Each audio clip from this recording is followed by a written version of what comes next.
Welcome back students, this is doctor Anubha Sharma और आज हम डिस्कस करने वाले हैं यूनिट 4 जो कि आपका लगातार चल रहा है ऑर्गेनिज्म एनवायरनमेंट। उसका एनवायरमेंटल इशू वाला पार्ट आज हम डिस्कस करेंगे। ठीक है, तो चलिए शुरू करते हैं आज का ये टॉपिक एनवायरमेंटल इशू। तो एनवायरमेंटल इशू की बात आती है तो डायरेक्टली और इनडायरेक्टली बात आती है पॉल्यूशन की, है ना, क्योंकि ये हमारा सबसे बड़ा मेजर जो है कंसर्न है पॉल्यूशन। पॉल्यूशन के कारण ही एनवायरनमेंट आजकल क्या हो रहा है, पूरी तरीके से डिस्टर्ब हो रहा है। तो एक्चुअली जो एग्जैक्ट डेफिनेशन आएगी पॉल्यूशन की वो क्या आएगी? पॉल्यूशन की डेफिनेशन एग्जैक्टली ये आएगी कि पॉल्यूशन क्या होता है। It is any undesirable change, जो कि नहीं होना चाहिए वैसा चेंज हो रहा है अगर एनवायरनमेंट में। तो pollution is any undesirable change in physical, chemical और biological characteristic of air, land, water और सॉइल। इन चारों में से चाहे वो एयर है, लैंड है, वाटर है या सॉइल है, इन सभी में चाहे फिजिकल चेंज हो रहा है अनडिजायरेबल, या केमिकल चेंज हो रहा है, या बायोलॉजिकल कैरेक्टरिस्टिक उसकी चेंज हो रही है जो हमें नॉर्मली नहीं चाहिए, उसको पॉल्यूशन कहा जाता है। ठीक है, तो डेफिनेशन क्या रही हमारी? डेफिनेशन रही कि pollution is any undesirable change in physical, chemical और biological characteristic of air, land, water और सॉइल।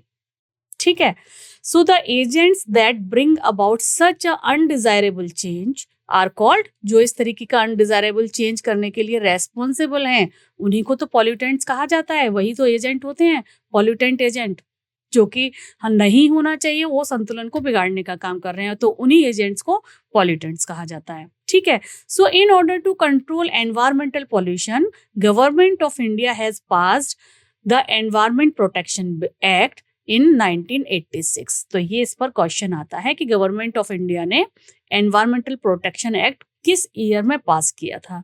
तो ये पास किया था 1986 में। ये हमें इस स्लाइड में याद रखने की बात है। ठीक है, तो पॉल्यूशन जनरलाइज्ड क्या होता है, उसकी डेफिनेशन क्या है, ठीक है, उन एजेंट्स को क्या कहते हैं, ये हमने देख लिया। चलिए, तो अब सबसे पहले पॉल्यूशन की जब बात हो रही है तो सबसे पहले हम बात करेंगे एयर पॉल्यूशन की और उसके कारणों की, कि एयर पॉल्यूशन क्या होता है और ये क्या क्या कर सकता है और किस कारण से एयर पॉल्यूशन हो रहा है।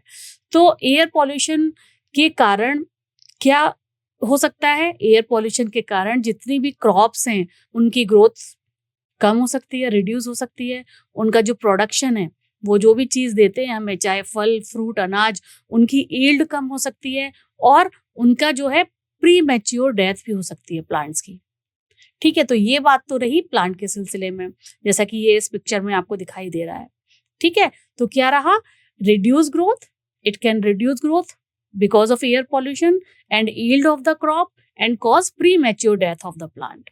ठीक है, and air pollution also detrimental effect आता है इसका। अगर हम ह्यूमन की बात करें तो ये तो हम हर साल नॉर्थ इंडिया में, दिल्ली वाले रीजन में, दिल्ली एनसीआर में हम लोग झेलते ही हैं कि क्या होता है नवंबर अक्टूबर के आसपास, नवंबर दिसंबर के आसपास रेस्पिरेटरी एकदम से, जब पंजाब में जो है वो काटी जाती है फसल, उस टाइम पर वो जो बच जाती है उनके वो जो जलाते हैं, और कुछ दिवाली का टाइम होता है तो वहाँ पर क्रैकर्स जो है ऑल ओवर इंडिया में जलाए जाते हैं। उसके बाद से क्या होता है, स्मोक डेवलप हो जाता है जिससे रेस्पिरेटरी सिस्टम पर बहुत ही ज़्यादा डिट्रीमेंटल इफेक्ट पड़ता है। ठीक है, ह्यूमंस पर भी और एनिमल्स पर भी। तो air pollution also have very hazardous effect on the respiratory system of human and animal. ठीक है, harmful effect depends upon the concentration of pollutant. जितना ज्यादा पॉल्यूटेंट का कॉन्सेंट्रेशन होगा उतना ही ज्यादा हार्मफुल इफेक्ट आएगा। एंड ड्यूरेशन ऑफ एक्सपोजर, कितनी देर तक रहता है एंड द ऑर्गेनिज्म, वो जैसे कि आपको पता है मास्क सजेस्ट किए जाते हैं घर में, एयर प्योरीफायर का सजेशन उस टाइम पे रहता है कि आप ज़्यादा से ज़्यादा बाहर वॉक ना करें, घर के अंदर ही रहें। तो ये सारे कारण होते हैं एयर पॉल्यूशन के, कि एयर पॉल्यूशन अगर होता है तो हमारी ह्यूमंस की, एनिमल्स की हेल्थ पर डायरेक्ट इफेक्ट आता है और एज वेल एज प्लांट्स की हेल्थ पर भी डायरेक्ट इसका इफेक्ट देखने को मिलता है। तो एयर पॉल्यूशन आता कहाँ से है? एयर पॉल्यूशन जैसे कि स्मोक जो है, जैसे कि थर्मल पावर प्लांट जितने भी हैं, है ना। ये एक पिक्चर मैंने यहाँ पर डाला हुआ है साइंस फोटो लाइब्रेरी से। जो थर्मल पावर प्लांट हैं वो वहाँ पर जो है बहुत ज़्यादा एयर पॉल्यूशन वो जनरेट करते हैं। स्मेल्टर्स हैं जो, जितनी भी इंडस्ट्रीज जो नदी के किनारे लगी होती हैं, शहरों में लगी होती हैं, और इसके अलावा जितने भी व्हीकल्स हैं, खासतौर से मेट्रो सिटीज़ में तो व्हीकल का भी काफ़ी ज़्यादा रिस्पॉन्सिबल होते हैं वो एयर पॉल्यूशन करने के लिए। तो ये सारे के सारे गैसेस एयर पॉल्यूशन जनरेट करने के लिए, एयर पॉल्यूटेंट्स जनरेट करने के लिए रेस्पॉन्सिबल होते हैं। ठीक है। So according to central pollution control board, जिसे हम बोलते हैं CPCB, central, what is the full form of CPCB? Central pollution control board. So according to CPCB, particulate matter size 2.5 micron और लेस देन दिस। ठीक है। जिसका PM जो है 2.5 हो या 2.5 से कम हो, वो बहुत ज्यादा रेस्पॉन्सिबल होते हैं हमारे को हार्म पहुंचाने के लिए। क्यों? क्योंकि वो इतना पार्टिकल छोटा होता है कि वो हमारी सांस के द्वारा हमारे लंग्स में जा सकता है। स्टोमेटा के खुलने से वो एयर के साथ साथ प्लांट के अंदर जा सकता है। तो वो क्या होगा, अल्टीमेटली अपना इफेक्ट वहां पर जाकर दिखाता है। तो जो 2.5 का जो पार्टिकल का साइज है, और इससे जो छोटा साइज है माइक्रोन का, 2.5 माइक्रोन का, उससे ज्यादा छोटे वाले साइज का जो डायमीटर है वो बहुत ज्यादा हार्मफुल होता है। ठीक है। Harmful effect of air pollution में क्या होगा? ऑब्वियसली ये सब हम सभी लोग जानते हैं कि अगर हम ये ज्यादा पॉल्यूटेंट एरिया में रहेंगे तो क्या होगा, ब्रीदिंग डिफिकल्टी आ सकती है ना। रेस्पिरेटरी सिम्टम्स आ सकते हैं, रेस्पिरेशन में प्रॉब्लम हो सकती है, इरिटेशन हो सकती है, हमारी आईज में इन्फ्लेमेशन हो सकती है, डैमेज टू द लंग्स, है ना, and pre mature death. Ultimately ये भी ज्यादा अगर किसी को एक्सपोजर रहे तो हो जाता है। बहुत सारे लोग ज्यादा एयर पॉल्यूटेंट के कांटेक्ट में आके, जैसे कुछ लोग सीमेंट फैक्ट्री में काम करते हैं या जिनका काम ही ऐसा है जहाँ ज्यादा धूल धक्कड़ होता है, वहां पर उनके लंग्स में वो परमानेंट क्या हो जाता है, डैमेज हो जाता है, यानी कि वो अस्थमेटिक हो जाते हैं बिकॉज ऑफ द पॉल्यूशन, है ना। सो रिड्यूस ग्रोथ एंड, और प्लांट के केस में अगर हम देखें तो वही जो मैंने अभी आपको बताया कि उनकी ग्रोथ कम हो जाती है, यील्ड कम हो जाती है, एंड प्रीमेच्योर डेथ प्लांट की हो सकती है। तो अब कंट्रोल करने के लिए क्या किया जाए, एयर पॉल्यूशन का कंट्रोल कैसे हो, इसके बारे में क्या रहता है। तो पॉल्यूशन, जो पॉल्यूटेंट्स होते हैं, एयर पॉल्यूटेंट्स जो होते हैं, it these must be separated और filter out before releasing to the environment. जो पॉल्यूटेंट्स हैं उनको जो गैस के एयर के साथ ही वो रिलीज होगा, जो different type of gases industries से निकल रही हैं। तो पहला सजेशन ये रहता है कि उन पार्टिकल्स को एटमॉस्फेयर में जब गैस निकल रही है उसके निकलने से पहले ही सेपरेट आउट कर लिया जाए या फिल्टर आउट कर लिया जाए। ठीक है।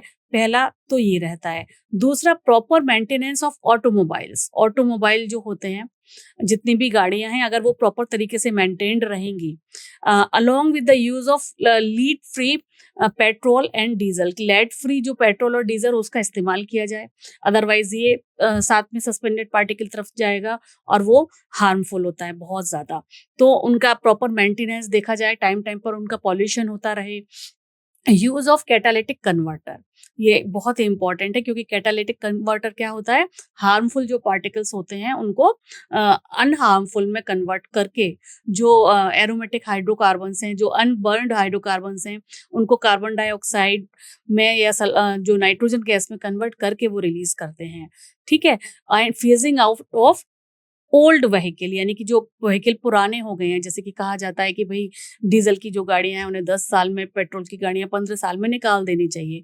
तो जो पुरानी गाड़ियां हैं उनको समय समय पर निकाल, क्योंकि वो टाइम के साथ साथ क्या होता है, वो ज्यादा पॉल्यूशन क्रिएट करने लगती हैं। तो phasing out of old vehicle and use of CNG vehicle, क्योंकि सीएनजी क्या है, सीएनजी उन पेट्रोल और डीजल के मुकाबले बहुत ही कम, बहुत ही ग्रीन एनर्जी की तरह से इसको लिया जाता है कि ये पॉल्यूशन नहीं करती है, और ये बहुत ही आजकल लोग बहुत ज्यादा यूज कर रहे हैं, और इसको रिकमेंड किया जाता है कि जो सीएनजी व्हीकल है उनको यूज करना चाहिए। तो these are the control measures जो हमें ध्यान रखने होंगे to control the air pollution. पहला क्या रहा, पॉल्यूटेंट मस्ट बी सेपरेटेड और filter out before release the atmosphere. ठीक है। दूसरा क्या है, proper maintenance of the automobiles along with the use of lead free petrol and diesel, use of catalytic converter, phasing out of old vehicle and use of CNG vehicle। ठीक है। सो ये मैंने दोबारा रिपीट कर दिए आपको एक बार रिवाइज कराने के लिए। चलिए तो देखते हैं कैटालिटिक कन्वर्टर क्या होता है। Okay, so catalytic converter having expensive metals like platinum, palladium, and rhodium as catalyst are fitted in automobiles for reducing emission of poisonous gases। ठीक है, तो ये एज अ कैटालिस्ट लगी हुई होती हैं ये तीनों मेटल्स, ये नाम हमें याद रखने हैं। ठीक है, और ये क्या करती है, पॉइजनस गैसेस को बाहर निकलने से पहले अनबर्न जो हाइड्रोकार्बन होता है उसको कंपैरेटिवली लेस पॉल्यूटेड में कन्वर्ट करते हैं। जैसे कि जो भी एग्जॉस्ट गैस इससे पास हो रही होती है, जो हाइड्रोकार्बन्स होते हैं, उनको ये कार्बन डाइऑक्साइड या वाटर में कन्वर्ट कर सकते हैं, या फिर जो कार्बन मोनोऑक्साइड होगी या जो नाइट्रिक एसिड हो गई, नाइट्रिक ऑक्साइड है, उसको ये कार्बन डाइऑक्साइड में और नाइट्रोजन गैस में कन्वर्ट कर देती हैं। तो नाइट्रोजन गैस तो एटमॉस्फेयर में रहती है, कार्बन डाइऑक्साइड भी नुकसानदायक है लेकिन उनसे कम नुकसानदायक है जो रिलीज हो रहे हैं, है ना। और कार्बन डाइऑक्साइड भी हमारे एनवायरनमेंट में रहती है और वाटर में कन्वर्ट कर देती है। तो इस तरीके से कैटालिटिक कन्वर्टर क्या करती हैं, अपना काम करते हैं कि ये जो अनबर्न हाइड्रोकार्बन है उसको कन्वर्ट कर देते हैं लेस हार्मफुल कंटेंट में। ठीक है, चलिए, तो इसके अलावा कहा जाता है कि हमें क्या करना चाहिए, एयर पोल्यूशन को कंट्रोल करने के लिए सीएनजी इंजन यूज करना चाहिए, सीएनजी को एज अ फ्यूल यूज करना चाहिए अपने जितने भी काम हो रहे हैं ऑटोमोबाइल्स में और इंडस्ट्रीज में भी। ठीक है, क्योंकि सीएनजी जो है ज्यादा अच्छे से एफिशिएंटली बर्न हो जाती है, ये जो है बहुत ही कम जो है अनबर्न्ड हाइड्रोकार्बन को छोड़ती है। ये बहुत ही ऐसा नहीं है कि कुछ लेफ्ट आउट इसने कर दिया, वेरी लिटिल लेफ्ट अनबर्न, ये पूरी की पूरी जल जाती है। दूसरा, this one is cheaper than petrol and diesel, तो ये इकोनॉमिकली जो यूजर है उसके लिए फायदा है। CNG can not be siphoned off by the thieves, यानी कि सीएनजी गैस है तो उसको जो चोर हैं उसको चुरा भी नहीं सकते हैं, जबकि पेट्रोल डीजल की तो बहुत चोरी होती है ना। CNG can not be altered, you can say कि जो है पेट्रोल और डीजल में क्या होता था कि जैसे मिट्टी का तेल मिला दिया या कि इसको इम्प्योर करने की कोशिश की जाती थी ताकि मेजरमेंट आ जाए कि भाई इतने लीटर भरा लिया, लेकिन जबकि उसमें पेट्रोल कंटेंट डीजल कंटेंट कम होता था। जबकि सीएनजी चूंकि गैस है इसके साथ ये चीज भी पॉसिबल नहीं होती है। ठीक है, तो सीएनजी ज्यादा एफिशिएंटली बर्न हो सकती है, लेफ्ट नहीं रहती अनबर्न्ड, ये चीप है, सीएनजी को चुराया नहीं जा सकता और इसमें इम्प्योरिटी को मिक्स नहीं कर सकते हैं। ये सीएनजी के बहुत खास एडवांटेजेस होते हैं जिसके कारण सीएनजी को प्रेफर करना चाहिए एज अ फ्यूल। ठीक है, तो अब दूसरा क्या तरीका है, एक तो सीएनजी को यूज करना चाहिए जितने भी ऑटोमोबाइल्स में। दूसरा जो इलेक्ट्रोस्टैटिक प्रेसिपिटेटर है उसको, ये एक डिवाइस होती है जो एयर पॉल्यूशन में से क्या करती है, it's a device to remove particulate matter. Air pollution में जो प्रेजेंट डर्टी एयर, देखिए इस पिक्चर में दिखाया जा रहा है, डर्टी एयर जो है यहाँ से आ रही है। जब डर्टी एयर यहाँ से आ रही है तो ऊपर से जो है इसके ऊपर चार्ज लगा दिया जाता है, एक नेगेटिव चार्ज। तो इसको चार्ज लगाने के बाद इन डस्ट पार्टिकल्स को, ये जो आगे की तरफ जो कलेक्शन प्लेट होती है इसके ऊपर चार्ज पार्टिकल नीचे बैठ जाते हैं और क्लीन एयर बाहर निकल जाती है। ये इसकी प्रिंसिपल होता है काम करने का इलेक्ट्रोस्टैटिक प्रेसिपिटेटर का। ठीक है, so it is a device to remove particulate matter. ठीक है, it remove over 99% of particulate matter present in the exhaust from thermal power plant. ये कहाँ पर यूज होता है, थर्मल पावर प्लांट में यूज होता है और 99% जो पार्टिकुलेट मैटर है ये उसको रिमूव कर देता है। ठीक है, सो कैसे रिमूव करता है, it has electrode wire that maintain at several thousand volts. इसमें इलेक्ट्रोड वायर होते हैं जो कई हजार वोल्ट पर जिन्हें वोल्टेज दी जाती है। These electrode attach to the dust particle giving them to a net negative charge दे देते हैं और कलेक्शन प्लेट पर ये जो है अट्रैक्ट हो जाते हैं, कलेक्शन प्लेट पर अट्रैक्ट हो जाते हैं नेगेटिव चार्ज और वो नीचे जाके बैठ जाते हैं। और velocity of air between the plate must be low enough, plate के ऊपर से जब जाए तो वो कम हो वेलोसिटी, ताकि जो डस्ट पार्टिकल हैं उनको टाइम मिले नीचे बैठने का। ठीक है, नीचे बैठ जाए और उसके बाद प्योर एयर बाहर हो जाए। So the velocity of air between the plates must be low enough to allow dust particle to fall. ठीक है, समझ आ गया कैसे काम करता है इलेक्ट्रोस्टैटिक प्रेसिपिटेटर। दूसरा जो टेक्निक है वो है स्क्रबर की। एयर पॉल्यूशन को दूर करने के लिए जहाँ पर इंडस्ट्रीज होती हैं वहां पर ये लगाया जाता है। और जो स्क्रबर है ये मेनली रिमूव करता है सल्फर डाइऑक्साइड को। सल्फर डाइऑक्साइड को मेनली ये रिमूव करने के काम आता है। So in a scrubber the exhaust is pass through a spray of water और लाइम। देखिए इस पिक्चर में यहां से डर्टी एयर जा रही है, ठीक है, ये डर्टी एयर ऊपर की तरफ जा रही है और यहाँ पर एक फुब्बारा टाइप का लगा होता है जिसमें वाटर और लाइम का स्प्रे होता है। यहाँ से पानी और लाइम का मिक्सचर नीचे की तरफ गिरता है, ठीक है। तो जब ये नीचे की तरफ जाता है, यहाँ से डर्टी एयर होती है तो लाइम के साथ रिएक्ट करके जो CO2 होता है वो पर्टिकुलेट मैटर की तरफ नीचे की तरफ बैठ जाता है और जो क्लीन एयर है वो ऊपर की तरफ निकल जाती है। ये इसकी स्ट्रेटेजी होती है काम करने की, ठीक है। So very very small particulate are not removed by this precipitation, लेकिन मोस्टली जो इससे बहुत ज्यादा छोटे तो नहीं होंगे लेकिन ज्यादातर इससे रिमूव हो जाते हैं। इसमें मेनली सल्फर डाइऑक्साइड को रिमूव किया जाता है। यहाँ से डर्टी एयर आएगी, वाटर एंड लाइम का स्प्रे यहाँ से किया जाएगा और वाटर एंड लाइम से रिएक्ट करके जो पार्टिकल्स हैं वो नीचे बैठ जाएंगे, क्लीन एयर ऊपर निकल जाएगी, ठीक है। अच्छा, एयर पॉल्यूशन में जो नॉइज पॉल्यूशन है उसको भी रखा गया है, ठीक है। तो नॉइज क्या होता है, सबसे पहले तो ये जानेंगे। नॉइज क्या है? It is an undesirable high level of sound, जो हमारे को सुनने में हमारे कान परेशान हो जाएं। बहुत ज्यादा अनडिजायरेबल हाई लेवल जो साउंड की होती है उसे नॉइज कहा जाता है। इंडिया में the air was abundant, air pollution का जो रूल आया था, prevention and control of pollution act, वो आया था 1987 में। और इसी टाइम पर नॉइस को भी एज अ एयर पॉल्यूशन इन्होंने इंक्लूड कर लिया था, क्योंकि अल्टीमेटली जो नॉइस है वो भी तो एयर के थ्रू ही एक जगह से दूसरी जगह जाती है, राइट। सो नॉइस पॉल्यूशन के सोर्सेज क्या होंगे, जैसा कि इस पिक्चर में आप दिखा रहे हैं और यहाँ मैंने लिख भी दिया है, जैसे कि loud speaker one of the source, industries हैं जो काम करती हैं वो भी बहुत तेज आवाज करती हैं, व्हीकल्स जो लगातार रोड पर चल रहे हैं और नॉइस पॉल्यूशन हॉर्न के थ्रू अपना करते हैं, एयरक्राफ्ट, क्रैकर्स, जनरेटर सेट, है ना, ऑटोमोबाइल्स, कंस्ट्रक्शन मशीनरी जो होती हैं, ये सारी की सारी एयर पॉल्यूशन के कॉजेटिव एजेंट होते हैं, सोर्सेज होते हैं, ठीक है। तो अच्छा, हार्मफुल इफेक्ट जो है नॉइस का क्या रहेगा? Noise cause psychological and physiological disorder of the two the human. Psychological effect भी पड़ता है और फिजियोलॉजिकल इफेक्ट भी नॉइस का, हाई नॉइस में अगर कोई लगातार काम करता है तो उस पर पड़ता है। हाई साउंड लेवल 150 डेसिबल और more generated by take off a jet और rocket may damage your ear drum. इतनी ज्यादा तेज जो है हाई साउंड होती है जेट प्लेन की या रॉकेट की, कि अगर वो आपके पास से गुजर जाएगा, इतनी तेज होगी कि आपका जो ईयर ड्रम होता है, ठीक है, वो फट सकता है और आपका सुनना जो है बंद हो सकता है, ठीक है। तो chronic exposure to a relatively low noise level, अगर इतनी नहीं लेकिन लगातार, जैसे कहीं इंडस्ट्री में लगातार कुछ लोग काम कर रहे हैं और वहां कोई मशीनरी लगातार चल रही है, या कहीं कोई किसी के घर मेन रोड के आसपास है और वहां से लगातार जो है व्हीकल्स निकलते हैं, हॉर्न पे पे करके निकल रहे हैं, तो अगर क्रोनिक एक्सपोजर अगर ज्यादा रहेगा, ठीक है, तो भी परमानेंट डैमेज हो जाते हैं, हमारा हियरिंग डिसेबिलिटी हो जाती है, सुनाई देना कम हो जाता है लोगों का।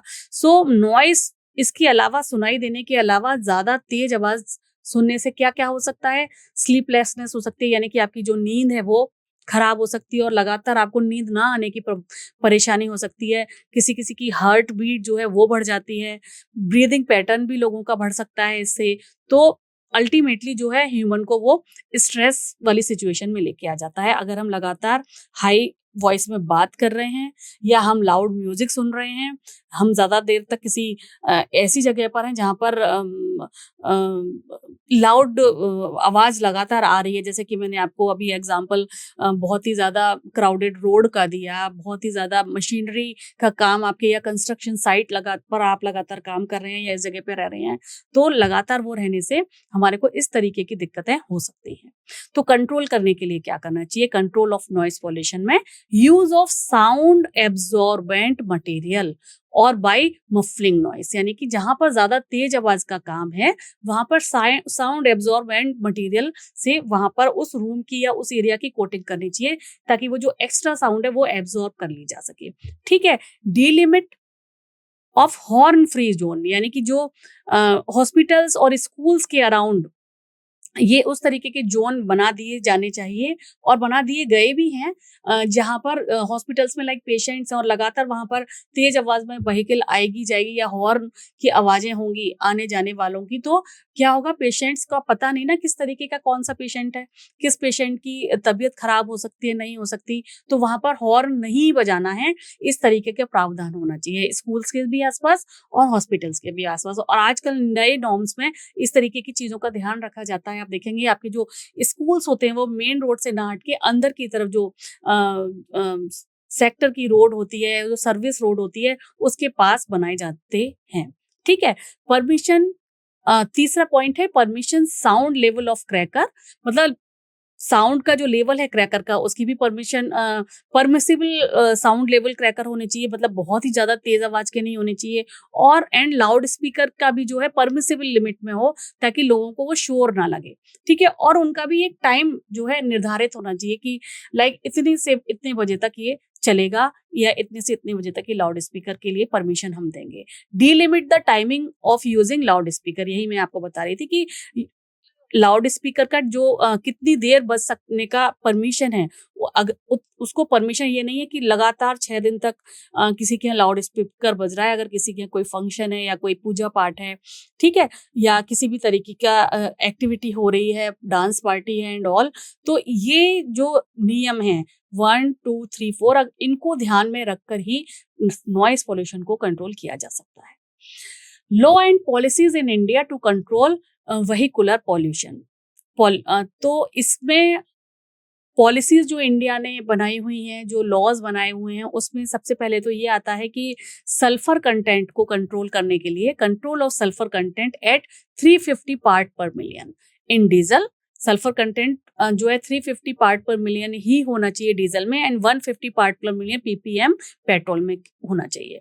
Level of aromatic hydrocarbon are to be at 42% of the fuel, not more than that. 42% जो है फ्यूल में एरोमेटिक हाइड्रोकार्बन होना चाहिए, and reduce sulphur to 50 ppm in petrol and diesel to bring it the level 35%। इतने की करने की, मतलब जो 350 है उसको भी 50 करने के लिए कोशिश लगातार की जा रही है, और टाइम टाइम पर जो व्हीकल्स हैं उसको भी अपग्रेड करते रहना चाहिए, क्योंकि जितने भी पुराने व्हीकल हो जाते हैं वो टाइम के साथ क्या करते हैं, पॉल्यूशन ज़्यादा, क्योंकि उनका इंजन खराब होने लगता है, ठीक है?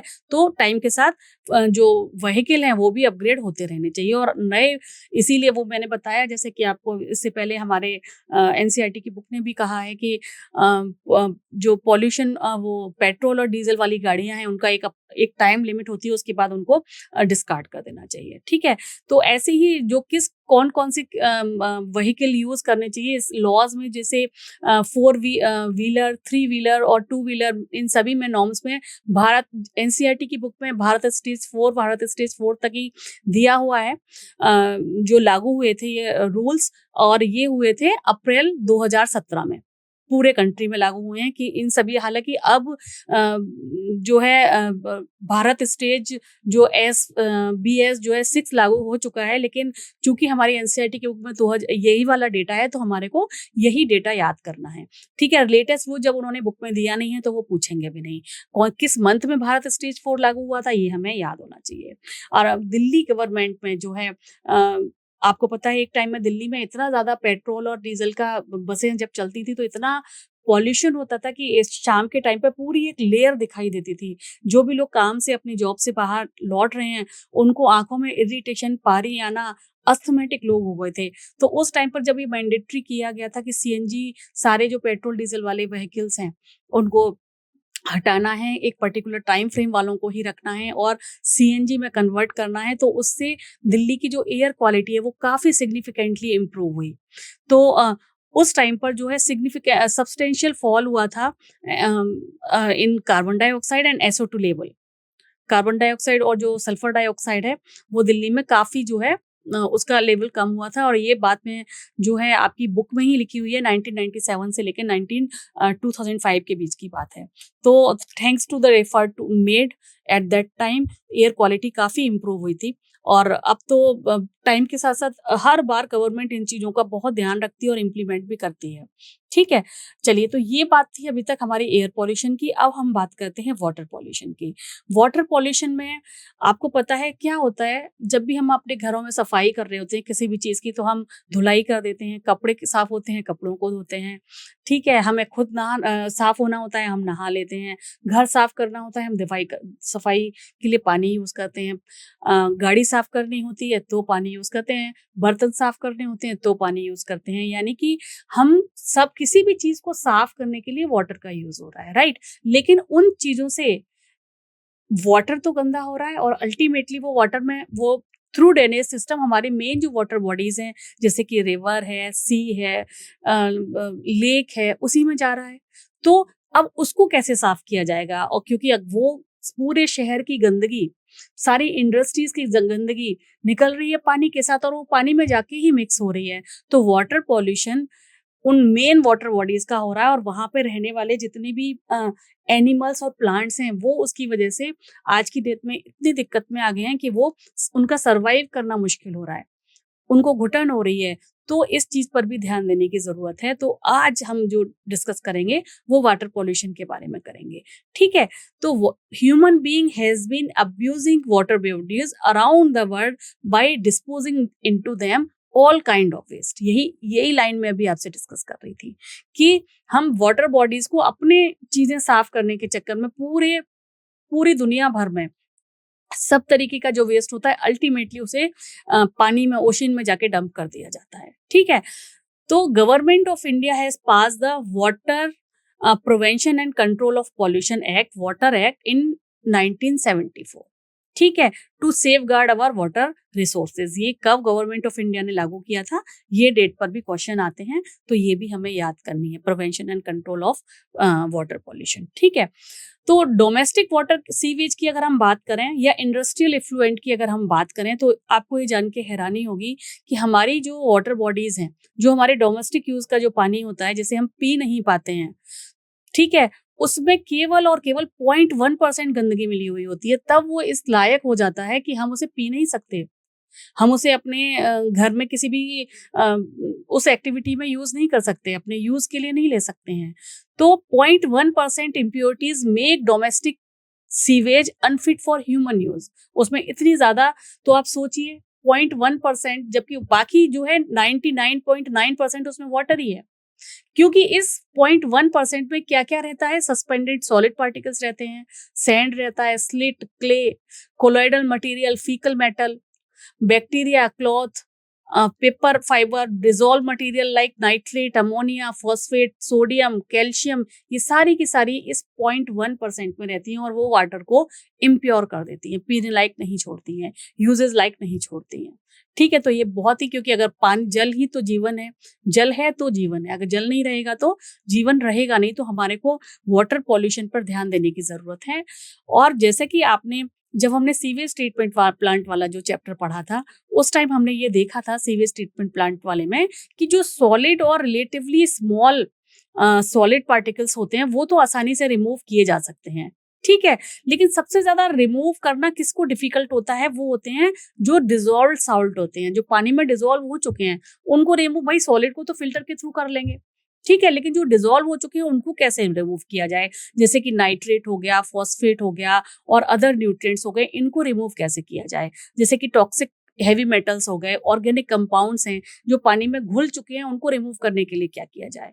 सो domestic sewage primarily contain biodegradable organic matter which readily decomposed by bacteria and other micro organism. तो इन सभी में जो बायोडिग्रेडेबल ऑर्गेनिक मैटर होता है, उनको तो जो बैक्टीरिया होते हैं पानी में प्रेजेंट या माइक्रो ऑर्गेनिज्म होते हैं, वो डिग्रेड कर देते हैं। जो डोमेस्टिक सीवेज जो पानी में हम डंप करते हैं, ठीक है, उसमें जो ऑर्गेनिक कंटेंट है उसको तो पानी में प्रेजेंट बैक्टीरिया होते हैं उसको कर देते हैं, डिकम्पोज करते हैं, ठीक है? और उस डिकम्पोज करने में क्या होता है? Micro organism involve in the biodegradation of organic matter in the receiving water body consume lots of oxygen. मतलब जब वो ऑर्गेनिक कंटेंट को रिमूव कर रहे होते हैं तो क्या होता है कि शुरू में तो जो हमारी बीओडी है, चलिए मैं एक सेकंड यहाँ दूसरे उससे बना लेती हूँ मैं। शुरू में तो जो हमारी ऑक्सीजन है वो पूरी खूब सारी होती है पानी में, कोई दिक्कत ही नहीं होती पानी में, है ना? अच्छी खासी डिसॉल्व ऑक्सीजन होती है, कॉन्सेंट्रेशन यहाँ पर होता है। लेकिन जैसे ही हमने उसमें हाइड्रोकार्बन डाला, हमने हाइड्रोकार्बन जो ऑर्गेनिक कंपोनेंट हैं उसमें जैसे ही पानी के अंदर डालते हैं तो जो ऑर्गेनिक माइक्रो ऑर्गेनिज्म होते हैं, माइक्रो ऑर्गेनिज्म, वो क्या करते हैं? माइक्रो ऑर्गेनिज्म होते हैं, उनको भी तो भाई डिग्रेड करने के लिए ऑक्सीजन चाहिए, ठीक है? क्योंकि वो क्या करेंगे, उनको यूज करेंगे, मेटाबोलाइज करेंगे, मल्टीप्लाई करेंगे, ज्यादा से ज्यादा उसको डिकम्पोज करेंगे। तो अल्टीमेटली क्या होता है, माइक्रो ऑर्गेनिज्म जैसे ही सीवेज उसमें डालते हैं पानी में तो एकदम से माइक्रो ऑर्गेनिज्म क्या होते हैं, बढ़ते हैं तो क्या होता है, ऑक्सीजन वो ज्यादा से ज्यादा यूज करते हैं क्योंकि उन्हें अपने आप को मल्टीप्लाई करना है, डिग्रेड करना है। तो क्या होता है, बायोलॉजिकल ऑक्सीजन डिमांड एकदम से बढ़ जाती है, एकदम से बढ़ जाती है, यहाँ पहुंच जाती है। और जो डिसॉल्व ऑक्सीजन होती है, जो आराम से थी, वो एकदम से कम हो जाती है, यहाँ पहुंच जाती है। क्यों? क्योंकि वो ज्यादा से ज्यादा माइक्रो ऑर्गेनिज्म यूज कर रहे थे, ठीक है। और जब धीरे धीरे माइक्रो ऑर्गेनिज्म उसको डिग्रेड करते रहते हैं, तब उनका धीरे धीरे अमाउंट कम होता रहता है। जब हाइड्रोकार्बन को उन्होंने सिंप्लीफाई कर दिया, डिकम्पोज कर दिया, तो बीओडी डिमांड जो है टाइम के साथ साथ जो है जैसे जैसे डायरेक्शन ऑफ रिवर का आगे बढ़ता है वो कम होती जाती है। और यहाँ पर जो एकदम से जैसे ही माइक्रो ऑर्गेनिज्म बढ़ गए थे, ये माइक्रो ऑर्गेनिज्म बढ़ गए थे, जो ऑक्सीजन की कमी हो जाती है एकदम से, उस टाइम पे क्या होता है, ऑक्सीजन मिलती नहीं है। बाकी जो एनिमल्स प्लांट में रहते हैं जैसे कि फिशेस हो गई, तो क्या होगा, जब फिशेस को नहीं मिलेगी तो फिशेस या और जो फाइटोप्लैंक्टन है, ज़ूप्लैंक्टन है, वो मर जाते हैं ऑक्सीजन, डिसॉल्व ऑक्सीजन की कमी से, और फिर यहाँ पे मर जाते हैं। फिर जो है धीरे धीरे जैसे रिवर का पानी आगे बढ़ता है तब वहां पर डिसॉल्व ऑक्सीजन धीरे धीरे बढ़ पाती है।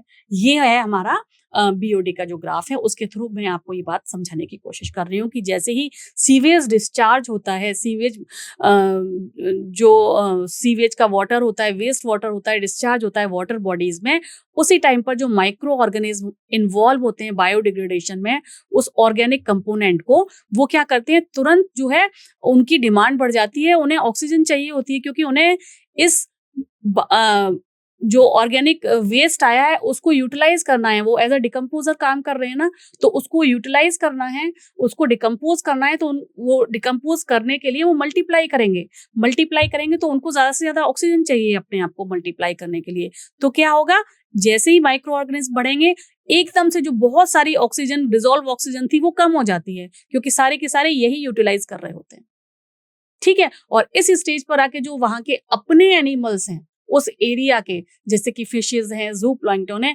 उनको ऑक्सीजन मिलती नहीं है क्योंकि सारा के सारा तो यही कंज्यूम कर रहे होते हैं, तो उनकी डेथ हो जाती है, ठीक है। तो यही यहाँ पर लिखा हुआ है, micro organism involve in the biodegradation of organic matter in the receiving water body consume lots of oxygen and as a result there is a sharp decline in dissolved oxygen। ये देखिए, ये शार्प डिक्लाइन हुआ ना, dissolve oxygen में कम हो गई, sharp decline in dissolve oxygen down stream from the point of sewage discharge. जहां पर सीवेज डाला वहां पर एकदम से कम हो जाती है क्या, हमारी dissolve oxygen. This cause mortality of fish and other aquatic creature. इसकी वजह से जो फिशेज होती हैं और बाकी जो एक्वेटिक क्रिएचर होते हैं उनकी डेथ हो जाती है। Presence of large amount of nutrient in water also calls excessive growth of plankton. जब बहुत ज्यादा अमाउंट में क्या होता है, न्यूट्रिएंट, भाई सीवेज हमने डाल दिया और भी चीजें हम डाल रहे हैं, तो क्या हो रहा है, जब एक्सेसिव न्यूट्रिएंट है तो क्या होगा, बहुत तेजी से जो है वहां पर प्लैंकटन्स, जो फ्री फ्लोटिंग एल्गी होती है वो ग्रो होना, उसको तो न्यूट्रिएंट मिल रहा है खूब सारा, तो वो ग्रो होना शुरू हो जाती है। वो इतना ज्यादा ग्रो हो जाती है जैसा कि आप इस पिक्चर में दिख रहे हैं कि पानी का कलर ही चेंज हो जाता है, वो ग्रीन दिखने लगता है, ठीक है। तो जब लार्ज अमाउंट में न्यूट्रिएंट्स वहां पर अवेलेबल होते हैं, डंपिंग साइट है वहां पर लार्ज अमाउंट में न्यूट्रिएंट है, तो प्लैंकटन्स इतना ज्यादा ग्रो करते हैं कि एल्गल ब्लूम्स डेवलप हो जाते हैं। और एल्गल ब्लूम डेवलप हो जाने से क्या हो जाता है, वाटर का कलर चेंज हो जाता है। और ये क्या करते हैं, जब ये इतनी मात्रा में पूरे में फैल जाते हैं कि सारी की सारी ऑक्सीजन अब ये यूज कर रहे हैं, तो वो जो ऑक्सीजन है अब वो वहां के एनिमल्स को नहीं मिल पा रही है, तो वाटर की क्वालिटी खराब हो रही है। वहां के जो भी जीव जंतु हैं वो नहीं जिंदा रह पा रहे हैं। So algal blooms cause deterioration of the water quality and fish mortality. यहाँ पर भी ऑक्सीजन, डिजोल्व ऑक्सीजन जो है वो फिश को नहीं मिल पा रही है, क्योंकि सारे के सारे तो ये यूज कर रहे हैं, ग्रो कर रहे हैं ना, ये फटाफट से अपना न्यूट्रिएंट ले रहे हैं और ग्रो कर रहे हैं, मल्टीप्लाई करे जा रहे हैं, तो उनको फिशेस को डिजोल्व ऑक्सीजन मिल ही नहीं पा रही है। Some bloom forming algae are extremely toxic to human being and animals. कुछ तो इतनी ज्यादा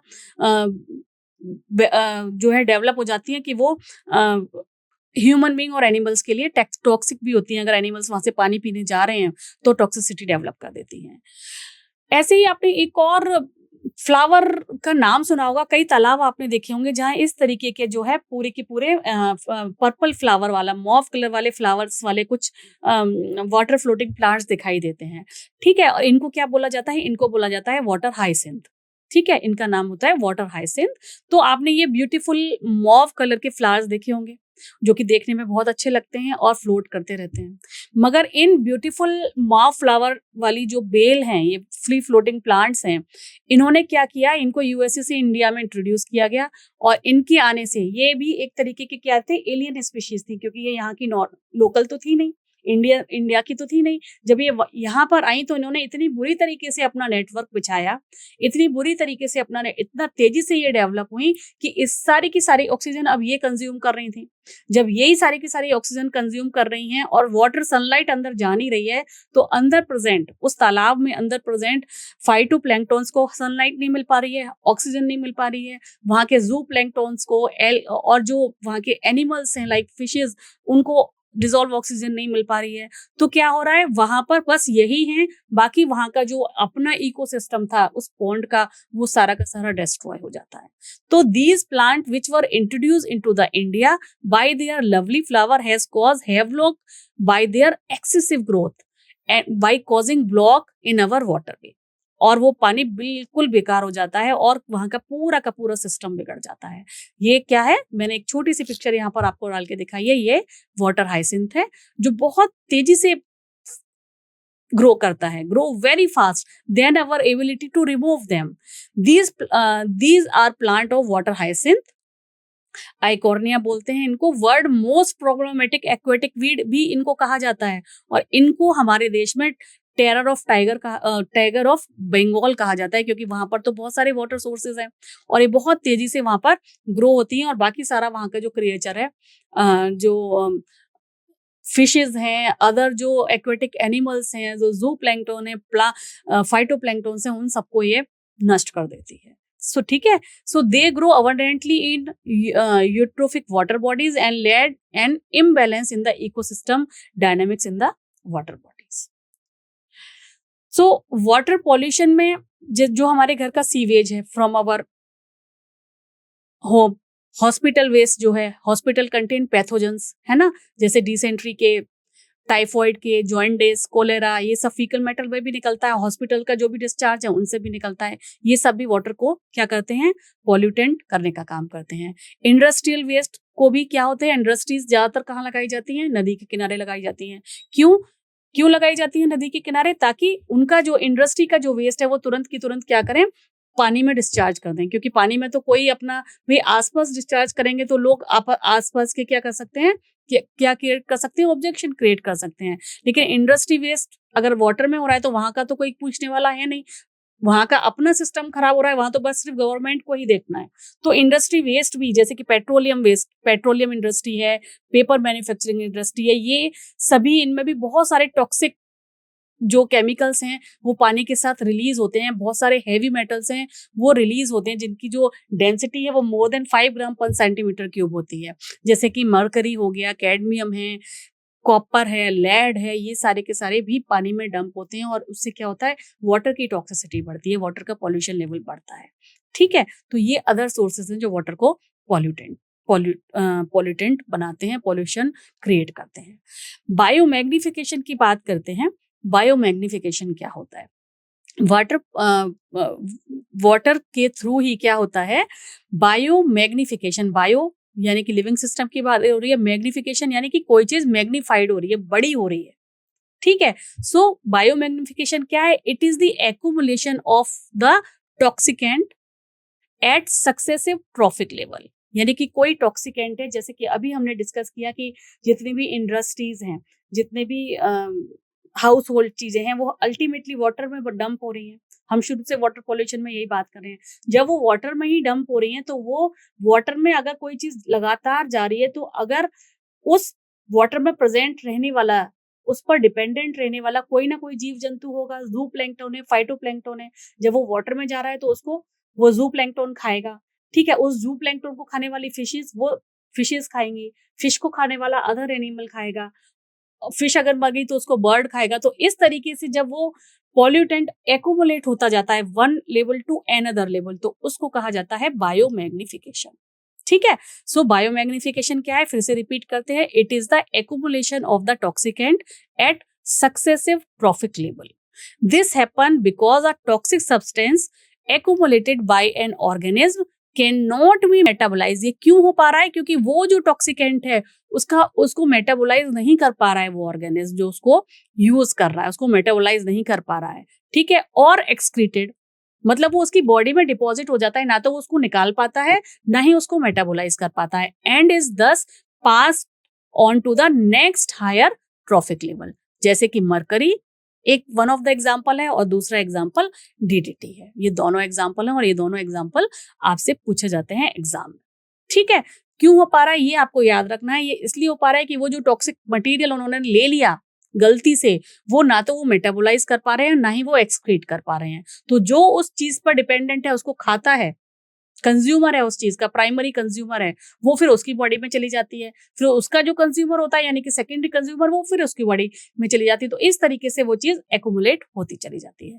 ये देखिए, ये जो आपकी ये पार्ट पर बिलियन है, ये यहाँ पर गलत लिखा हुआ है। ये बहुत क्लासिकल एग्जाम्पल यहाँ पर आपके एनसीईआरटी की बुक में डीडीटी का दिया हुआ है, biomagnification of DDT in aquatic food chain. ठीक है, पानी में जो है डीडीटी की कॉन्सेंट्रेशन रही 0.003 पार्ट पर बिलियन, इतनी कम, 0.00 पार्ट पर बिलियन। अब जो जू प्लैंक्टन पानी में रहते हैं, जब उन्होंने इसको यूटिलाइज किया इस पानी को, तो उस डीडीटी की कॉन्सेंट्रेशन हो गई 0.04 पार्ट पर मिलियन। देखिए, मिलियन, बिलियन से मिलियन में कन्वर्ट हो गया, इतना तेजी से यहाँ पर बढ़ा। अब ये जो फिशेज हैं जो इस जू प्लैंक्टन पर को खाती हैं एज अ कंज्यूमर, उन स्मॉल फिशेज में हो गया ये 0.4 to 0.5 part per million, and जब लार्ज फिशेज ने स्मॉल फिशेज को खाया तो ये हो गया 2 पार्ट पर मिलियन, और जब ये जो फिश ईटिंग बर्ड ने खाया तो ये हो गया 5 पार्ट पर मिलियन। तो concentration of DDTs increased at each successive trophic level, 0.003 part per billion DDT in water. It can ultimately reach to 25 part per million in fish eating bird. This is not 5, this is 25. ठीक है, high concentration of DDT disturb calcium metabolism. Calcium जब high concentration, इतनी ज्यादा high concentration हो जाती है, तो ये बर्ड में कैल्शियम मेटाबॉलिज्म को डिस्टर्ब करती है, which cause thinning of egg shell. Egg shell में कैल्शियम होता है। ठीक है, जब वो कैल्शियम मेटाबॉलिज्म को जो है डिस्टर्ब करती है, तो जो एग का जो शेल है, बर्ड की एग का जो शेल है, उसमें कैल्शियम की कॉन्सेंट्रेशन कम हो जाती है। कैल्शियम क्या हो जाता है, कम हो जाता है, तो फिर उसकी प्री मैच्योर ब्रेकिंग हो जाती है, and eventually causing decline in bird population, और इस वजह से बर्ड की पॉपुलेशन कम हो जाती है। ये इतना ज्यादा हार्मफुल इफेक्ट दिखाई देता है बायोमैग्निफिकेशन ऑफ डीडीटी का, जो कि एक्वेटिक चेन में है।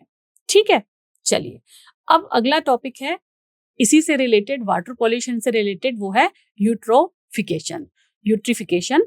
यूट्रिफिकेशन क्या होता है, natural ageing of a lake. मतलब एक टाइम के साथ साथ जब एज जो लेक है वो बूढ़ी होती जाए, उसे यूट्रिफिकेशन कहते हैं। तो it is a natural ageing of lake bye nutrient enrichment of its water. जब उसके पानी में धीरे धीरे न्यूट्रिएंट्स ज्यादा होते जाते हैं, तो यंग जो लेक होगी वो कैसी होगी, उसका पानी साफ होगा, उसका पानी ठंडा होगा, क्लीन होगा, ट्रांसपेरेंट होगा। ठीक है, ताकि वो थोड़ी सी लाइफ को क्या कर रही होगी, सपोर्ट कर रही होगी। लेकिन टाइम के साथ साथ क्या होता है, लेक में जो है नए नए न्यूट्रिएंट्स ड्रेन आउट करते हैं ना चीजें। जब ड्रेन आउट करते हैं तो जब ड्रेन आउट करते हैं तो क्या होता है, न्यूट्रिएंट्स उसके अंदर जा रहे हैं। जब न्यूट्रिएंट्स जा रहे हैं, बहुत ज्यादा अमाउंट में नाइट्रोजन जा रहा है, बहुत ज्यादा अमाउंट में फास्फोरस जा रहा है, तो उससे क्या हो रहा है, एक्वेटिक ऑर्गेनिज्म जो है उतनी तेजी से मल्टीप्लाई कर रहे हैं। एक्वेटिक ऑर्गेनिज्म को तो न्यूट्रिएंट्स मिल रहे हैं ना, तो वो उतनी तेजी से मल्टीप्लाई कर रहे हैं। जब उतनी तेजी से मल्टीप्लाई कर रहे हैं तो उनके कंज्यूमर्स भी उतनी तेजी से मल्टीप्लाई कर रहे हैं, और जब उनकी डेथ हो रही है तो धीरे धीरे धीरे धीरे वो पानी में एक्यूमुलेट होते जा रहे हैं। ठीक है, तो जब ये नेचुरली होता था, जब ह्यूमन का इंटरफेरेंस नहीं था, तो ये काफी स्लो होता था। लेकिन जब ह्यूमन का इंटरफेरेंस पड़ा तो ये चीज बहुत तेजी से होना शुरू हुई, और उससे क्या हुआ, लेक की जो होती है उसकी एजिंग बहुत जल्दी आ गई। ठीक है, तो ये अभी हम एक के बाद एक स्लाइड में देखेंगे कि वो कैसे होता है। तो यहाँ पर हमने अभी क्या पढ़ा, हमने यहाँ पर पढ़ा it is a natural ageing of lake bye nutrient enrichment of its water. In a young lake water is cold. ठीक है, यंग लेक में वाटर कोल्ड होगा, क्लीन होगा, जो कि लाइफ को सपोर्ट कर रहा होगा। But with passage of time क्या होगा, stream drainage into the lake introducing, जब वो स्ट्रीम्स इस लेक में गिरेंगी तो नाइट्रोजन, फास्फोरस ये सब उसमें डालेंगी, जिससे कि एक्वेटिक जो ऑर्गेनिज्म है उनकी ग्रोथ बढ़ेगी।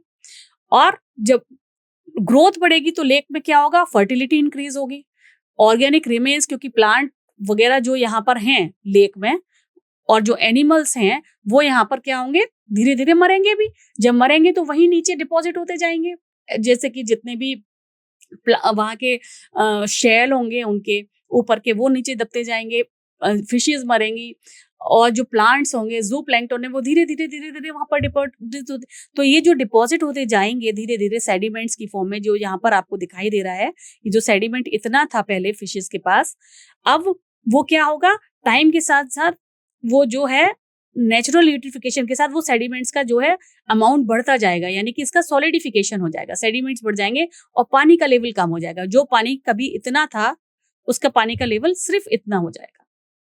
ठीक है, और फिर धीरे धीरे क्या होगा, इवेंचुअली ये भी खत्म हो जाएगा और ये पूरा का पूरा जो है लैंड में कन्वर्ट हो जाएगा, और ये पूरी की पूरी जो लेक होगी वो लैंड में कन्वर्ट हो जाएगी। इसको बोलते हैं यूट्रिफिकेशन। ठीक है, तो वही यहाँ पर लिखा हुआ है, as the lake fertility increase organic remains of plant and animal begin to deposit in the lake bottom. The lake grow shallower and warmer, जो है छोटी होती जाएगी और ठंडी की बजाय गर्म होती जाएगी, तो फिर उसमें क्या ग्रो होना शुरू हो जाएंगे, वार्म वाटर ऑर्गेनिज्म ग्रो होना शुरू हो जाएंगे, जिन्हें गर्म पानी चाहिए। एंड तो धीरे धीरे marsh water plant take root, जो मार्श वाटर होंगे वो धीरे धीरे रूटिंग भी करेंगे in the shallow water and begin to fill the original lake basin. तो उनको तो जमीन मिल गई, तो वहां पर वो उगना, प्लांट्स भी उगना शुरू होंगे, और फिर इसी तरीके से धीरे धीरे जो लेक है वो लैंड में कन्वर्ट हो जाती है।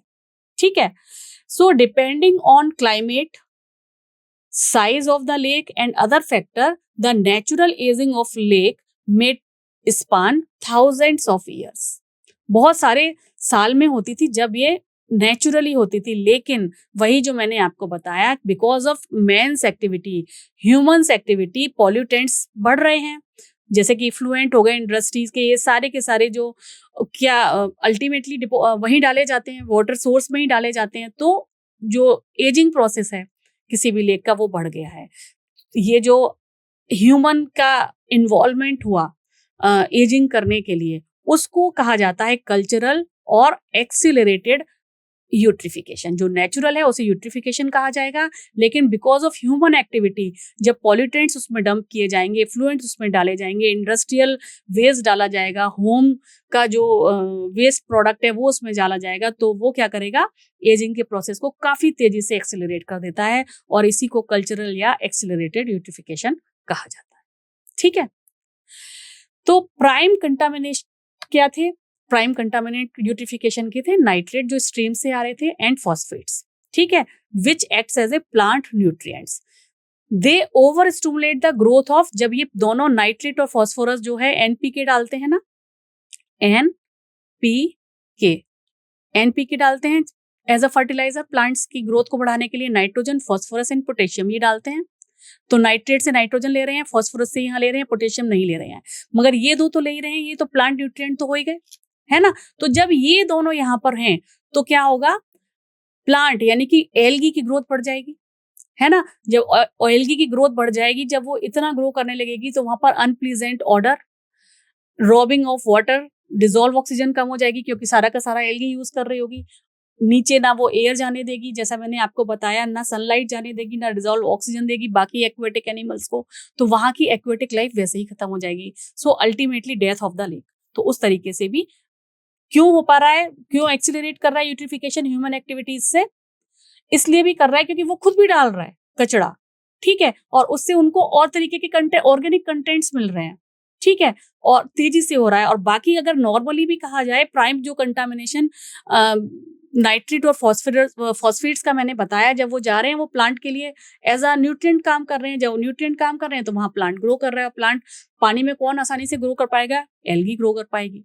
एल्गी ग्रो कर पाएगी तो वो फिर डिजोल्व ऑक्सीजन को खुद ही यूज करती है, और बाकी जो सनलाइट भी नीचे के एनिमल्स को ना सनलाइट मिल पाती है, ना डिजोल्व ऑक्सीजन मिल पाती है, ना और कुछ मिल पाता है, तो वहां की एक्वेटिक लाइफ खत्म हो जाती है और अल्टीमेटली डेथ हो जाती है उसकी। ठीक है, समझ में आ गया यूट्रिफिकेशन। चलिए, अब एक और टॉपिक जो इसी से रिलेटेड है वेस्ट वाटर से, वो है थर्मल वेस्ट वाटर। थर्मल यानी कि हीटेड वाटर, गर्म पानी जो थर्मल वाटर है, उससे भी वो भी क्या करता है, एक तरीके से कंटामिनेशन प्रोड्यूस करता है, पॉल्यूशन क्रिएट करता है। So thermal waste water flowing out, ये कहाँ से निकलेगा, इलेक्ट्रिसिटी जनरेटर यूनिट्स जो हैं, जैसे कि थर्मल पावर प्लांट, वहां से निकलता है और एज ए पॉल्यूटेंट ही काम करता है। ठीक है, थर्मल वेस्ट वाटर एलिमिनेट और reduce the number of organism sensitive to high temperature. High temperature के लिए जो सेंसिटिव ऑर्गेनिज्म होते हैं, ये उनको खत्म कर देता है, क्योंकि कई ऑर्गेनिज्म को ठंडे पानी में रहने की आदत होती है। लेकिन अगर हम थर्मल पावर प्लांट का जो वेस्ट वाटर है वहां जनरेट करेंगे, है ना, तो क्या होगा, वहां पर जो कोल्ड वाटर में रहने वाले एनिमल्स थे वो खत्म हो जाएंगे, तो उनका नंबर काफी कम हो जाता है। And may enhance the growth of plant and fish in extremely cold area, but only after causing damage to indigenous flora and fauna. तो वहां पर जो है इंडिजिनस जो फ्लोरा एंड फौना है वहां का अपना खत्म हो जाता है because of this thermal waste water. इसी का एक केस स्टडी वाटर वेस्ट पर बेस्ड हमारी बुक में दिया हुआ है, जो है क्लीनिंग प्रोजेक्ट ऑफ अरकाटा में इंटीग्रेटेड वेस्ट वाटर मैनेजमेंट का एक बहुत ही अच्छा एग्जाम्पल बताया है कि हम कैसे वेस्ट वाटर को अपने ही आप मैनेज कर सकते हैं, किस बिना उसको मेन सोर्स ऑफ वाटर में डंप किए हुए। इसमें इन्होंने ग्रुप कुछ कैलिफोर्निया यूनिवर्सिटी के कुछ स्टूडेंट्स का इनिशिएटिव था ये, जिन्होंने टाउन ऑफ अरकाटा में अपना काम शुरू किया, जो कि नॉर्दर्न कोस्ट ऑफ कैलिफोर्निया में प्रेजेंट है। और वहां पर उन्होंने दोनों ही मीन्स को इस्तेमाल किया, आर्टिफिशियल मीन को भी और नेचुरल प्रोसेस को भी, वाटर को प्योरीफाई करने के लिए। तो इसमें कुछ जो मैंने आपको बताया कि हम्बोल्ट स्टेट यूनिवर्सिटी के जो है स्टूडेंट्स थे, और कुछ उनके बॉस भी रहे होंगे, और वहां पर लोकल रहने वाले कुछ लोगों ने मिलकर इस पूरे प्लांट को देखा, इस पूरे प्रोजेक्ट को लुक आफ्टर किया, और इसमें काफी हद तक उनको सफलता मिली। तो इसमें उन्होंने दोनों तरीके के मेथड किए। एक तो कन्वेंशनल मेथड जो होता था पानी को क्लीन करने का, जैसे कि सेडिमेंटेशन हुआ, फिल्टरिंग हुई, क्लोरीन ट्रीटमेंट हुआ, वो उन्होंने किया। तो जब ये सब उन्होंने किया तो उसके बाद जितने भी डेंजरस पॉल्यूटेंट्स थे, ठीक है, जैसे कि हैवी मेटल्स हैं, वो अभी भी पानी में थे, और जबकि जो बड़े बड़े पार्टिकल्स थे जिन्हें हम फिल्टर आउट कर सकते थे, उन्होंने फिल्टर करके पहले अलग कर दिया। जो सेडिमेंट कर सकते थे बड़े पार्टिकल, उन्होंने सेडिमेंट कर लिया। लेकिन उन्होंने जैसे कि उन्होंने एक पूरे एरिया को 6 अलग अलग पीसेज में इस तरीके से डिवाइड किया। उन्होंने कहा कि हमें 6 जो है marshy area, 60 hectare marshy land दे दीजिए, और उसको उन्होंने 6 कनेक्टेड मार्शी एरिया में इस तरीके से थोड़ा थोड़ा उन्होंने कनेक्ट किया हुआ था, उसमें उन्होंने डिवाइड किया। पहले में, दूसरे में, तीसरे में, चौथे में, पांचवें में और छठे में उन्होंने अलग अलग तरीके के ट्रीटमेंट किए, और अल्टीमेटली उनको यहां पर जाके साफ पानी मिल गया। ठीक है, उन्होंने कैसे किया देखते हैं। तो पहले तो उन्होंने कन्वेंशनल मेथड, जैसे कि सेडिमेंटेशन है, मैंने आपको बताया, फिल्टरिंग है, क्लोरीन ट्रीटमेंट है, ये किया। उसके बाद भी जो डिजोल्व ऑर्गेनिक कंपोनेंट्स थे, डिजोल्व हैवी मेटल्स थे या डिजोल्व सॉल्ट थे, वो उसमें रहे। तो उसको करने के लिए उन्होंने अलग अलग चैम्बर में, पहले में जैसे उन्होंने प्लांट्स, किसी में अगले वाले में एल्गी ग्रो कर दी, तीसरे वाले में फंगस बैक्टीरिया, ये फंगस ग्रो की, फिर चौथे में बैक्टीरिया कर दिए। तो जो जो चीज यूज कर सकता था वो, जैसे प्लांट्स ने कुछ न्यूट्रिएंट यूज कर लिए, फिर एल्गी ने कुछ यूज कर लिए, फंगस ने कुछ यूज कर लिए, अलग अलग एरिया में अलग अलग बैक्टीरिया सारी चीजों को ग्रो किया। ठीक है, पहले सेडिमेंट्स हटाए, फिर फिल्टर आउट किया, फिर प्लांट्स किया। ठीक है, 6 पार्ट्स में उन्होंने डिवाइड किया था। तो उसके बाद अलग-अलग जब चीजें जिसके लायक जो चीज थी वो उसने यूटिलाइज करी, वो आपस में तो नहीं मिल रहे थे ना, तो अल्टीमेटली उन्होंने न्यूट्रलाइज कर दिया absorption and assimilation of pollutants को पानी में। ठीक है, और जो वाटर उसके बाद बाहर निकला वो तो बिल्कुल प्योरीफाइड वाटर उनको मिला। इस तरीके से उन्होंने ये प्रोजेक्ट किया था। जैसे कि ये अगर कुछ चीजें हैं, यहाँ पर उन्होंने फिल्टर कर लिया, यहाँ पर उन्होंने सेडिमेंटेशन कर लिया, ठीक है, यहाँ पर उन्होंने प्लांट ग्रो कर दिए, कुछ प्लांट ने कुछ यूटिलाइज कर लिए, यहाँ पर उन्होंने एल्गी ग्रो कर दी, एल्गी ने कुछ यूटिलाइज कर लिया है, यहाँ पर उन्होंने फंगस ग्रो कर दी, फंगल ने कुछ यूटिलाइज कर दिया, यहाँ पर उन्होंने बैक्टीरियाज ग्रो कर दिए, जो बचे कुछ ऑर्गेनिक कंपोनेंट्स थे उन्हें बैक्टीरिया ने यूटिलाइज कर दिया। ठीक है, यहाँ पर दूसरा सेट ऑफ बैक्टीरिया लगा दिया इन्होंने, तो कुछ इस सेट ऑफ बैक्टीरिया ने कर दिया, या फिशेज लगा दी होंगी इन बिटवीन। तो यहाँ पर अल्टीमेटली इन जो पूरा 60 हेक्टेयर का उनका मार्शी लैंड था, उनको यहाँ पर उन्होंने प्योरीफाइड जो है वाटर उन्होंने प्राप्त कर लिया, अलग अलग लैंड को अलग अलग ट्रीटमेंट देके। तो ये एक बहुत ही अच्छी केस स्टडी आपकी एनसीईआरटी बुक में दी हुई है, क्लीनिंग प्रोजेक्ट के नाम से, क्लीनिंग प्रोजेक्ट ऑफ आर्काटा। ठीक है, आर्काटा का ये जो क्लीनिंग प्रोजेक्ट है ये काफी और इसके बाद यहाँ पर जो पानी जब रिलीज हुआ तो यहाँ पर उन्होंने बहुत सारा बहुत तरीके की बायोडाइवर्सिटी इनको मिल गई लास्ट वाले पानी में। मतलब बहुत सारी फिशेज, एनिमल्स, बर्ड्स जो है वहां पर अब रहती हैं और वो उसको यूज कर पा रहे हैं क्योंकि पानी उनके लिए प्योर हो गया। जब उन्होंने वहां से प्रोजेक्ट हटा लिया तो वहां के जो सिटीजन थे उस पर्टिकुलर एरिया के, उन सिटीजन ने अपना एक ग्रुप बनाया जिसको उन्होंने कहा फ्रेंड्स ऑफ द आर्काटा मार्श, यानी फॉर्म इन्होंने ये बनाया। और उन्होंने कहा कि ये जो आप प्रोजेक्ट करके जा रहे हैं, अब इसको जो है हम देख रेख करेंगे, इसको इसी तरीके से सेफली हम बना के रखेंगे। ठीक है, और इसको अभी तक वो मेंटेन करते हैं। So citizen group called friends of Arcata marsh are responsible for the upkeep and safeguarding of this wonderful project. ये आपकी बुक में दिया हुआ है, इसके बारे में भी क्वेश्चंस पूछे जाते हैं। चलिए अब हम बात करते हैं इकोलॉजिकल सैनिटेशन की। सो इकोलॉजिकल सैनिटेशन क्या होता है? It is a substantial system for handling human excreta using dry composting toilet. आपको पता है ह्यूमन एक्सक्रीटा को आप एक बार भी अगर वॉशरूम जाते हैं तो हर बार हम कितने लीटर पानी उसमें डालते हैं। तो हमें ये देखना चाहिए कि ह्यूमन एक्सक्रीटा को आपके जो इस बुक में दिया हुआ है कि क्या ऐसा हो सकता है कि ह्यूमन एक्सक्रीटा को हम ड्राई फॉर्म में उसकी कंपोस्टिंग कर दें। तो this one is very very practical, hygienic and efficient and cost effective solution इसको माना गया, जो ह्यूमन वेस्ट को का डिस्पोजल विदाउट, क्योंकि अगर वाटर डालते हैं तो अल्टीमेटली वो सीवेज के थ्रू पानी को गंदा कर रहा है। तो क्या कुछ ऐसी प्रैक्टिस हो सकती है कि हम उसकी ड्राई कंपोस्टिंग करें। तो इस मेथड में क्या होता है कि ह्यूमन एक्सक्रीटा को जो है बिल्कुल ड्राई कर दिया जाता है और ड्राई करके उसको एज अ नेचुरल फर्टिलाइजर की फॉर्म में यूज भी कर सकते हैं। या और जिससे ये भी कहा जाता है कि भाई जब ये नेचुरल फर्टिलाइजर होगा तो जो केमिकल फर्टिलाइजर्स हैं उनकी भी हमें इतनी ज्यादा जरूरत नहीं पड़ेगी। और इस इकोलॉजिकल सैनिटेशन को इकोसैन नाम की टॉयलेट्स बनाकर इनको काफी यूज किया गया है भारत के जो केरला वाला एरिया है वहां पर और श्रीलंका में, और ये काफी सक्सेसफुल रहा है। तो ये भी एक मेथड है जिसके थ्रू हम वाटर पॉल्यूशन को कम कर सकते हैं। ये हमारी बुक में दिया हुआ है। ठीक है, तो ये अलग अलग तरीके हैं जिनको अपनाकर हम वाटर पॉल्यूशन को कम कर सकते हैं। और वाटर पॉल्यूशन को कम करना हम सभी की जिम्मेदारी है, और इसको अगर हम जितना जल्दी करेंगे उतना अच्छा रहेगा। नहीं तो ये अल्टीमेटली किसी भी चीज, जितना भी इकोलॉजिकल डिस्टर्बेंस है, उसका अल्टीमेटली हार्मफुल इफेक्ट ह्यूमन पर आना ही आने वाला है।